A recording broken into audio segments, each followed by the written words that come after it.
اللهم صل على محمد وعلى آل محمد كما صليت على إبراهيم وعلى آل إبراهيم إنك حميد مجيد اللهم بارك على محمد وعلى آل محمد كما باركت على إبراهيم وعلى آل إبراهيم إنك حميد مجيد أعوذ بالله من الشيطان الرجيم بسم الله الرحمن الرحيم قولوا آمنا بالله وما أنزل إلينا وما أنزل إلى إبراهيم وإسماعيل وإسحاق ويعقوب وما أنزل إلى إبراهيم وإسماعيل وإسحاق ويعقوب والأسباط وما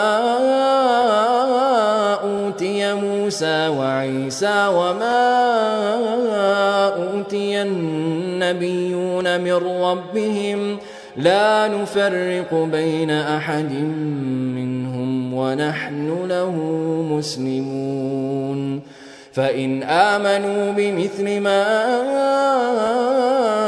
آمنتم به فقد اهتدوا وإن تولوا فإنما هم في شقاق فسيكفيكهم الله وهو السميع العليم۔ اس سے پچھلے سبق میں ہم نے پڑھا تھا وَقَالُوا كُونُوا هُودًا أَوْ نَصَارَىٰ، اور وہ کہتے ہیں کہ یہودی ہو جاؤ یا عیسائی ہو جاؤ تہتدوا، تم ہدایت پا جاؤ گے۔ قُلْ بَلْ مِلَّةَ إِبْرَاهِيمَ حَنِيفًا، تو ان سے کہہ دیجئے بلکہ ابراہیم علیہ السلام کا دین تو یکسوئی ہے، توحید پر مبنی ہے۔ وَمَا كَانَ مِنَ الْمُشْرِكِينَ، وہ تو مشرکوں میں سے نہیں تھے، تم تو شرک سے بھرے پڑے ہو، تو یہودی ہونا یا عیسائی ہونا کیسے نجات کا سبب بن سکتا ہے جبکہ تم تو شرک میں مبتلا ہو؟ اور ابراہیم علیہ السلام جن کو تم اپنا باپ مانتے ہو، جس کے ساتھ تم سب اپنا تعلق جوڑتے ہو، وہ تو توحید کا دین لے کے آئے تھے۔ قولو، تم کہو، آمنا باللہ، ہم ایمان لائے اللہ پر، وما انزل، اور جو نازل کیا گیا، الینا، ہماری طرف، وما انزل الی ابراہیم، اور جو نازل کیا گیا ابراہیم علیہ السلام کی طرف، و اسماعیل، اور اسماعیل علیہ السلام کی طرف، و اسحاق، اور اسحاق علیہ السلام، اور یعقوب علیہ السلام اور ان کی اولاد کی طرف، ان سب کی طرف جو کچھ نازل کیا گیا تم کہو کہ ہم اس پر ایمان لاتے۔ تو ان سب پر کیا نازل کیا گیا تھا؟ سب سے بنیادی پیغام کیا تھا؟ توحید۔ یہ تمام انبیاء جن کا نام اللہ تعالیٰ نے یہاں پہ ذکر کیا، اور پھر ان کی اولاد، یہ کیا تھے؟ یہ بنی اسرائیل تھے، اور بنی اسرائیل کے تمام انبیاء کیا پیغام لے کے آئے تھے؟ توحید کا۔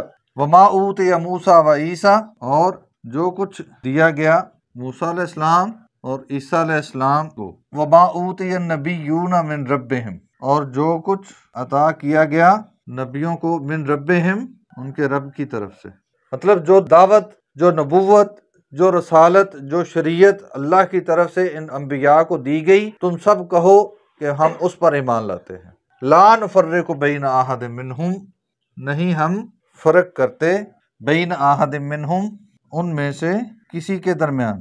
وہ فرق کرتے تھے نا، عیسائی کہتے تھے کہ یہودی کسی بات پر نہیں ہے، یہودی کہتے تھے عیسائی کسی بات پر نہیں ہے، حالانکہ دین تو جو موسیٰ علیہ السلام لے کے آئے، جو شریعت موسیٰ علیہ السلام لے کے آئے وہ بھی برحق تھی، اور جو عیسیٰ علیہ السلام لے کے آئے وہ بھی برحق تھی۔ بعد میں تبدیلی تو بعد والوں نے کی نا، جو شریعت نازل ہوئی وہ تو برحق تھی، اور اس پر ہم سب ایمان لاتے ہیں، اور ان انبیاء میں کسی میں کوئی تفریق نہیں کرتے، کسی میں کوئی فرق نہیں کرتے کہ کون زیادہ عظیم ہے اور کون کم عظیم ہے، اور تمام کا احترام، تمام کی عزت، تمام کا مقام اللہ کے ہاں عظیم تر ہے۔ وَنَحْنُ لَهُ مُسْلِمُونَ، اور ہم اس کے، کس کے؟ اللہ مطیع اور فرما بردار ہیں، ہم اسی کے غلام ہیں۔ وہ ایک اللہ جس نے ان تمام انبیاء کو پیغام عطا کیا، مقام عطا کیا، شریعت عطا کی۔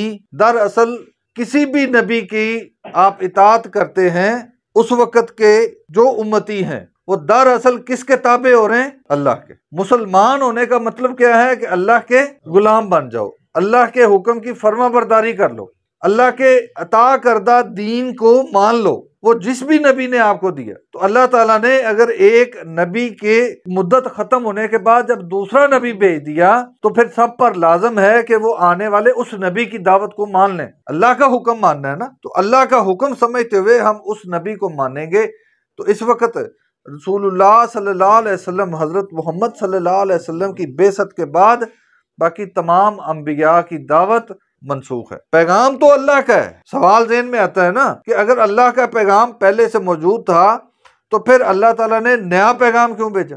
پیغام وہی ہے، شریعت کے، ایمان کے، عقیدے کے بنیادی اصول وہی ہیں۔ دوبارہ ریویژن کی ضرورت اس لیے پڑی کہ پہلے لوگوں نے اس میں اس قدر تحریف کر دی تھی کہ اس کی حقیقت سامنے ہی نہیں تھی۔ اس پیغام کو اللہ تعالیٰ نے قیامت تک کے لیے رکھنا تھا، اس لیے اللہ تعالیٰ نے اس پیغام کا سرٹیفکیٹ جاری کر دیا۔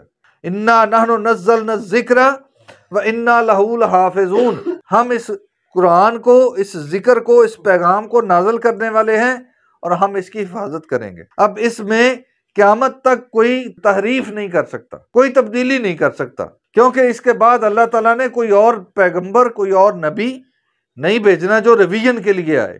فَإِنْ آمَنُوا، پس اگر وہ ایمان لائیں، بِمِثْلِ مَا آمَنْتُمْ بِهِ، اس طرح جیسے تم ایمان لائے ہو، فَقَدِ اهْتَدَوْا، پس تحقیق وہ ہدایت یافتہ ہوں گے۔ فَإِنْ آمَنُوا، پس اگر وہ ایمان لے آئیں، بِمِثْلِ آمَنْتُمْ بِهِ، جیسے تم اس دین پر ایمان لائے ہو، تو پھر وہ فَقَدِ اهْتَدَوْا، وہ ہدایت یافتہ ہوں گے۔ اس سے پچھلی آیت میں ہم نے کیا پڑھا تھا؟ ان کا اگر تم یہودی یا عیسائی ہوگے تو ہدایت یافتہ ہوگے، تو اللہ نے اس کا جواب دیا کہ نہیں، یہودی یا عیسائی کا ٹیگ لگنے سے ہدایت یافتہ نہیں ہوں گے۔ ہدایت یافتہ کب ہوں گے؟ جب اللہ کے نبی کے احکامات کو من و ان تسلیم کرو گے، جیسے صحابہ نے آپ صلی اللہ علیہ وسلم کے حکم کو من و ان تسلیم کیا اور مانا اور اس پر عمل کیا۔ اگر تم بھی اس طرح ایمان لے آؤ گے، وہی رویہ، وہی طریقہ کار اپنا لو گے، تو پھر ہدایت یافتہ ہو۔ اور یہی آج ہمارے لیے حکم ہے کہ اگر ہم صحابہ کی طرح ایمان والے ہوں گے تو ہدایت یافتہ ہیں، خالی ٹیگ لگنے سے کوئی فرق نہیں پڑتا۔ فَإِن تَوَلَّوْا، اگر انہوں نے منہ موڑ لیا، فَإِنَّمَا هُمْ فِي شِقَاقٍ، پس وہ اس کے متعلق دشمنی میں مبتلا ہیں۔ وہ کیوں نہیں مان رہے؟ وہ دشمنی میں مبتلا ہیں، وہ اناد میں ہیں، انا میں مبتلا ہیں، حق کو پہچان رہے ہیں، نبی صلی اللہ علیہ وسلم کو پہچان رہے ہیں، ان کو معلوم ہے کہ جو آپ صلی اللہ علیہ وسلم پر پیغام نازل ہو رہا ہے وہ سچ ہے، لیکن اس کے باوجود وہ صرف دشمنی میں مبتلا ہیں، اس لیے وہ منہ پھیر رہے ہیں۔ فَسَيَكْفِيكَهُمُ اللَّهُ، بس ان قریب اللہ ان کے لیے کافی ہوگا۔ وہ جو دشمنی کر رہے ہیں اللہ تعالیٰ ان قریب ان کو سنبھال لے گا۔ وہ بے لگام نہیں ہے، ایسا نہیں ہے کہ ان کے اوپر کوئی ہاتھ نہیں پڑنے والا، بس یہ ڈھیل ہے، کچھ وقت کے لیے ان کو مہلت ہے۔ وَهُوَ السَّمِيعُ الْعَلِيمُ، اور وہ خوب سننے والا ہے اور جاننے والا ہے۔ اللہ تعالیٰ ان کی دشمنی کو خوب دیکھ رہے، تو وہ ان کے اوپر خوب مضبوط ہاتھ ڈال لے گا۔